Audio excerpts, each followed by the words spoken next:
बातमीपत्राच्या सुरुवातीला मोठी बातमी. अभिनेता सल्लूला पुन्हा एकदा धमकी देण्यात आली आहे.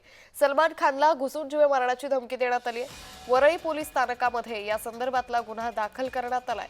त्यामुळे यापूर्वी देखील सलमान खानला जीवे मारण्याची धमकी देण्यात आली होती आणि या पार्श्वभूमीवर सलमान खानच्या निवासस्थानाबाहेर पोलिसांचा मोठा बंदोबस्त हा तैनात करण्यात आला होता आणि त्यानंतर आता पुन्हा एकदा वाहतूक विभागाला व्हॉट्सअपवर मेसेज येत सलमान खानला धमकी देण्यात आली आहे. त्या पार्श्वभूमीवर आता पोलीस देखील ऍक्शन मोडवर आले आहेत.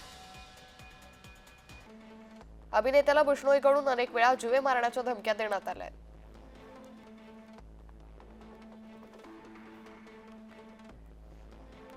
सलमानला गोल्डी ब्रारच्या नावानं 2023 मध्ये धमकीचा ईमेल आला. 10 एप्रिल 2023 मध्ये धमकीचा फोन आणि 30 एप्रिलला मारून टाकू अशी धमकी.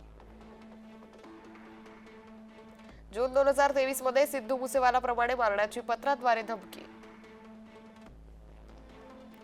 2024 मध्ये सलमानच्या गॅलेक्सी बाहेर गोळीबार. 29 ऑक्टोबर 2024 मध्ये मुंबई ट्रॅफिक पोलिसांना 2 कोटींची खंडणी मागणारा मेसेज.